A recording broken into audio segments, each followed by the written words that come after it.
21 days. That's how long Lauren McCluskey spent trying to convince the police that her ex-boyfriend was going to kill her. She gave them his name. She gave them his real identity, which he'd hidden behind a fake one. She gave them screenshots, phone numbers, and a paper trail of extortion attempts. She even told them, in her own words, that she thought someone was trying to lure her somewhere so they could hurt her. 9 days later, that's exactly what happened. And somewhere in a filing cabinet on a Utah campus, a detective who was supposed to be working her case had been told by her own boss not to bother coming in.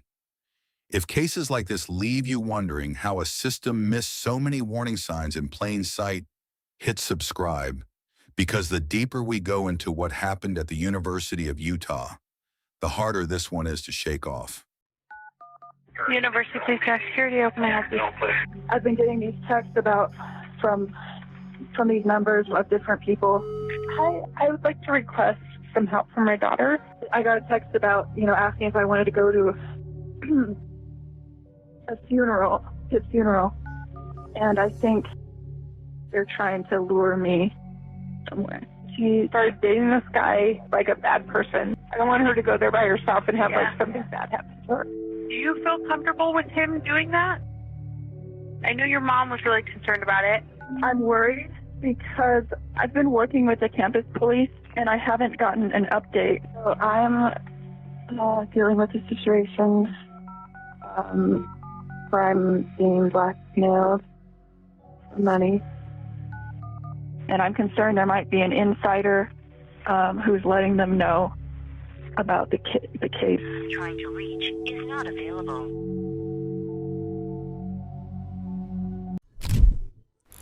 October 22nd, 2018. University of Utah, Salt Lake City. A 21-year-old senior named Lauren McCluskey walks out of her evening class a little early. She's on the phone with her mother, walking the short distance back to her dorm. A walk she's made 100 times before. For once, in weeks, she sounds genuinely happy. Then her mother hears her scream. Not once. Over and over. Then a sound like her daughter being physically dragged. Then nothing. Within the hour, the entire campus is in lockdown. Officers are searching every inch of ground between her classroom and her dorm room. Students are being told to stay inside and lock their doors. What almost nobody watching that night knew was that Lauren had already told police in exhaustive detail exactly who might be responsible weeks before it happened. This is a story about a young woman who did everything a victim is told to do, and a system that had every single piece of the puzzle in its hands and still couldn't move fast enough. Before we get into the timeline, you need to understand who Lauren was, because it matters. This wasn't someone who didn't know how to advocate for herself. It was the opposite. Her mother says Lauren was climbing trees by the age of 2. Not the occasional backyard adventure. This was a kid who threw herself into physical challenges from the moment she could walk. By 8, she was already breaking records, winning 3 separate track events her mother had entered her in on a whim. The 400-meter, the high jump, the long jump. She didn't just place, she broke all 3. Years later, she took second at the Junior Olympic Nationals. While her friends spent weekends relaxing, Lauren spent hers training, and by every account loved every second of it. Her father describes her as intensely driven, but also deeply reflective. Someone who threw herself fully into everything, while quietly processing things far more carefully than people realized. That mix of fire and thoughtfulness followed her into adulthood. The University of Utah recruited her on a full track and field scholarship. She studied communications, kept a 3.77 GPA, and ranked among the university's all-time top 10 performers in the pentathlon. She volunteered at a local humane society, spending hours socializing shelter cats to improve their odds of adoption. By her senior year, everyone around her agreed Lauren was thriving. She was ambitious, capable, and, as we're about to see, remarkably persistent when something felt wrong. Keep all of that in mind. because what follows happened to someone who did nearly everything right. On September 1st, 2018, Lauren met a man working security at a bar near campus. He introduced himself as Shaw Fields, 28 years old, a student at Salt Lake Community College, who also worked part-time at a call center. The two hit it off fast. Lauren gave him her number, and they had a date the very next day. For a while, it looked like the start of something good. Friends described it as almost a fairy tale. Flowers, thoughtful dates, a boyfriend who wanted to meet all her friends and went out of his way to be friendly with people around her dorm, even complete strangers. But according to people close to Lauren, the warmth didn't last. It started small. Frequent calls, irritation if she didn't pick up fast enough. Then it escalated. He wanted her to answer within a few rings, no exceptions. He pushed her to dress more conservatively. He gave her pepper spray, insisting other men couldn't be trusted around her. Then he began talking about guns, specifically that he wanted Lauren to keep one in her dorm room. That detail unsettled everyone who heard about it. Friends started noticing Lauren pulling inward, quieter, more anxious, less like herself. One friend, Diamond Jackson, who also worked on the university's housing staff, was concerned enough to formally email her supervisor, flagging his behavior around campus. That email would later turn out to be just one of several warnings the university had on file before everything escalated. Quick question here. If you noticed a friend's new partner showing these same signs, the controlling calls, the insistence on a weapon in the house, at what point would you have stepped in yourself? Let us know in the comments, because timing is going to matter a lot in this story. Not long after Diamond's email, Lauren found Shaw Fields' ID, and everything about him unraveled in an instant. The name on it wasn't Shaw Fields. It was Melvin Rowland. He wasn't 28. He was 37. A search of that name delivered a gut punch. Melvin Rowland was a registered sex offender. Back in 2003, while he was himself enrolled at a university, he'd been charged with rape and online enticement of a minor, a 17-year-old at the time. Prosecutors worried that a trial would be too traumatic for the victim, so they negotiated a plea deal instead. Rowland was ultimately convicted of enticing a minor online and attempted forcible sexual abuse, and was allowed to finish his coursework while wearing a monitor. He served time from 2004 to 2013, though not continuously. He violated parole repeatedly and cycled in and out of prison. A recording from one of his parole hearings offers a disturbing window into how he saw himself. Asked how many women he believed he'd manipulated over the years, Rowland put the number at around 50. How many women he'd affected over the years? They didn't tell me how many victims you have, so I'd like you to give me kind of a idea of what we're looking at victim-wise. I would say every female that I came across dating or met on the internet, I'd say every woman I've met or that came across, that I used my manipulation tactics to get what I wanted. Mm-hmm. So how many did you out and out rape, like the one young lady? Well, not like that, but me being a womanizer, you know, I use other tactics to get what I wanted with them. I'd say some similar, so I'd say two others. But I see it in general just how I manipulated and used women in general. How many women in general did you convince to have sex with you by manipulation? I got locked up at 22, and my sexual experience, I'd say about 50. Okay.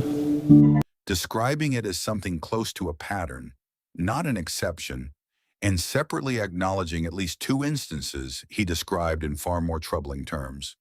His parole officer at the time called him arrogant and entitled, and said she'd made a point of warning him sternly before his release. Just a few months later, he met Lauren under a fake name, a fake age, a fabricated identity from top to bottom. Rattled by what she'd found, Lauren went home for a few days to process it with her family. She told her mother everything. Her decision was immediate and final. This relationship was over. She set October 9th as the day she'd end things for good. The complication, Roland had her car while she was away, and she needed it back first. When she returned, she invited him over to talk. She confronted him with what she'd found. His answer came fast. It was all a misunderstanding, he claimed. He said he'd met a girl at a college party years earlier who'd convincingly lied about her age, but insisted he hadn't done what the record said. Lauren didn't buy it. The next morning, she called a friend to confirm she was ending things regardless of his explanation. Roland left, but the car was still with him. Worried about the handoff, Lauren's mother, Jill, called campus police directly and asked whether an officer could be present when the car was returned. Campus police followed up with Lauren, checked whether she felt safe with the arrangement, and had a security escort present when Roland dropped the vehicle off. The handoff went smoothly. For a moment, it looked like Lauren had closed the door on this chapter cleanly. She hadn't. Not even close. 2 days later, unfamiliar numbers started texting her. The messages claimed Roland had died and asked if she wanted a ride to his funeral. Then a text arrived from Roland himself. He was alive, he said, but he'd been in a car accident, and somehow it was her fault. Lauren blocked the numbers and called campus police. I've been getting these texts from some of these numbers of different people. They were saying that he was in the hospital and then saying that that he passed away. But then I got a text from him and if he seems to be alive. I got a text about, asking if I wanted to go to his funeral. And I think they're trying to lure me somewhere. Have you asked them to stop texting you? I have not, but I've blocked a few of the numbers already. All right. I will send this through an officer to give you a call. Is that okay? Explaining the entire pattern, the death claims, the funeral invitation, the accusatory message from a man who was clearly still alive. She told the dispatcher directly that she believed someone was trying to lure her somewhere. She was told an officer would call her back. That call never came. The next morning brought something far more serious. Lauren called again, this time to report blackmail. Someone claimed to have intimate photos of her and Roland together and demanded money to keep them from circulating around campus. Roland texted her separately, claiming he'd received the same threatening message. Lauren, terrified and unsure who was really behind it, paid $1,000 through Venmo. The demands didn't stop. They escalated. She paid a second $1,000. Frustrated that phone reports weren't getting traction, she went to the police station in person with her friend Alex. According to Alex, it was an uphill battle just to be taken seriously. Officers initially treated it as a fairly ordinary scam text, which on its own wasn't an unreasonable first guess. But Lauren laid out the full picture. Her ex was operating under fake identities, was a registered sex offender, and had access to the campus. Every thread pointed to him. She filed a formal report. She was told someone would follow up by Tuesday. It was Saturday. Here's where things went badly wrong. The case landed on the desk of Detective Kayla Dutson, who wasn't even in the office that day. Her supervisor told her not to come in. Nobody ran a background check on Roland. Nobody flagged his parole history, his prior convictions, or the pattern connecting the extortion attempts to a man Lauren had already identified by name. The information simply didn't move. The texts kept coming. Lauren, feeling increasingly unheard, called 911 directly and asked to speak to Salt Lake City police instead. She explained she'd already reported everything to campus police and hadn't gotten anywhere. She even raised a chilling possibility out loud that someone inside the investigation might be leaking information to the person harassing her because the harasser seemed to know details only the police should have had. She was redirected right back to campus police. Same office, same stalled case. At this point in the story, if you were the investigator sitting across from Lauren, hearing, "I think there's an insider leaking my case," what's the first thing you'd have done differently? Drop your theory in the comments below. On October 16th, Roland made a confession, not to police, but to a coworker and his supervisor at the unlicensed security company that employed him. His employer knew he was on parole. He told them everything, that he'd lied to a girl at the university about his age, that she'd found out and broken things off, that he'd gotten angry and sent threatening messages demanding money from a separate phone, that she'd paid him $1,000, then another $1,000, and that the second payment had actually scared him. He realized how serious this had become and tried sending the money back. He also admitted something far more dangerous. He still had access to Lauren's email through his own devices because she'd once logged in on his laptop. Through that access, he could see every screenshot she'd sent to campus police, every message describing his behavior. He knew in real time that she'd been reporting him. His employer let him take a leave of absence. Nobody reported any of this to his parole officer. That parole officer would later say she had no doubt this confession, on its own, would have sent Roland straight back to prison if she'd ever heard about it. She never did. Believing she'd finally handed things over to people equipped to handle it, Lauren told her friends she was going to trust the process and step back. What she didn't know was that Roland had been reading her communications with police for days. He wasn't behind, he was 2 steps ahead. 1 week before the murder, on October 19th, Roland was spotted outside Lauren's dorm, dressed as the Marvel character Deadpool, walking the grounds, looking for her. Minutes after she entered her building, he could be seen on camera peering through the doors. Then came a message from him directly. "I know everything. Why did you contact the police?" Terrified, Lauren and her friend Alex called Salt Lake City police again, describing the growing sense that someone connected to law enforcement might be tipping Roland off. How else would he know the specifics of an active investigation? Once again, she was redirected to campus police. Detective Dutson told her she hadn't yet had a chance to review everything and asked Lauren to compile the entire situation into a single email.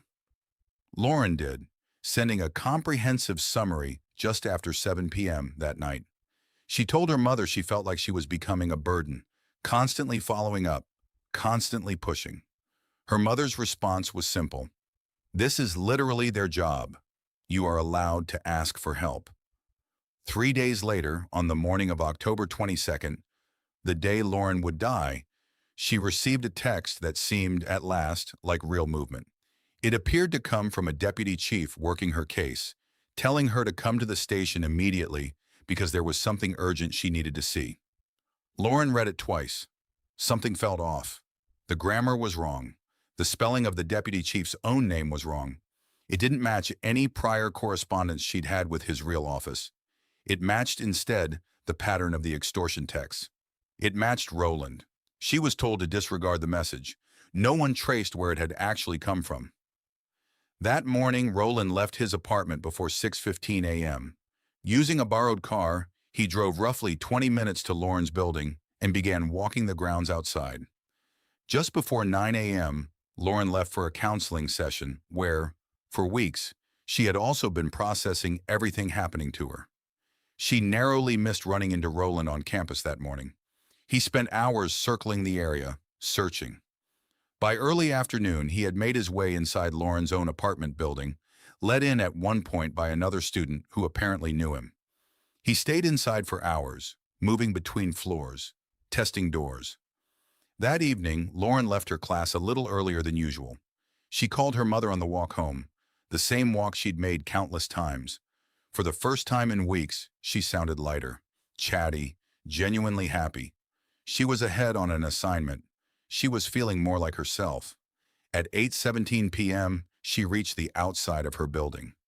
Security footage, most of which has never been publicly released, reportedly shows Roland's shadow behind her just before she reached the door. Seconds later, he grabbed her. Roland dragged Lauren away from the entrance and forced her into the back seat of a borrowed silver car. He shot her multiple times. Just minutes later, he was seen running from the scene on foot, making his way to a nearby rail station. From there, he called a woman he'd previously met on a dating app and convinced her to pick him up. They went to dinner together. He went back to her place and showered. She eventually dropped him off near a coffee shop, completely unaware of what had happened just hours earlier. It wasn't until she saw the manhunt on the news that she recognized him and called police herself. Meanwhile, back on campus, Lauren's coach discovered her in the back seat of that same silver car, parked near a dormitory, bleeding. Paramedics arrived quickly. There was nothing they could do. Lauren was gone. Roland, now positively identified, was tracked on foot through downtown Salt Lake City to a small church. He'd broken the lock to get inside. When officers entered, they found him with a self-inflicted gunshot wound. He died at the scene from a gun he'd borrowed from an acquaintance under the pretense of wanting to teach a girlfriend how to shoot. There would be no trial, no jury, no moment where Lauren's family could watch him held accountable in a courtroom for what he did. In the days that followed, two separate investigations were launched. One by the Utah Department of Public Safety, focused on how Roland had operated for so long under fake identities while violating parole repeatedly, and one commissioned by the university itself, examining exactly how Lauren's 20-plus reports had been handled. The findings were damning. Officers who had logged Lauren's reports were found to have mishandled the case at multiple points. No one had run a basic background check that would have instantly surfaced Roland's status as a registered sex offender. The individually reported incidents, harassment, impersonation, extortion, stalking, were never connected into the single escalating pattern they obviously were. At a press conference following the review, University President Ruth Watkins know that I have confidence in our Department of Public Safety and that our students and staff and faculty should not hesitate to reach out to our department as needed. I want to be clear that safety on our campus is a top priority for me and for my administration. This report does not offer us a reason to believe that this tragedy could have been prevented. Watkins initially stated that the findings didn't suggest the tragedy could have been prevented, a comment that left Lauren's family and friends stunned. Diamond, the same friend who had emailed campus housing weeks before Lauren's death, didn't hold back. She accused the university of shifting blame instead of accepting accountability, pointing out that a family had lost their daughter while the institution focused on protecting itself.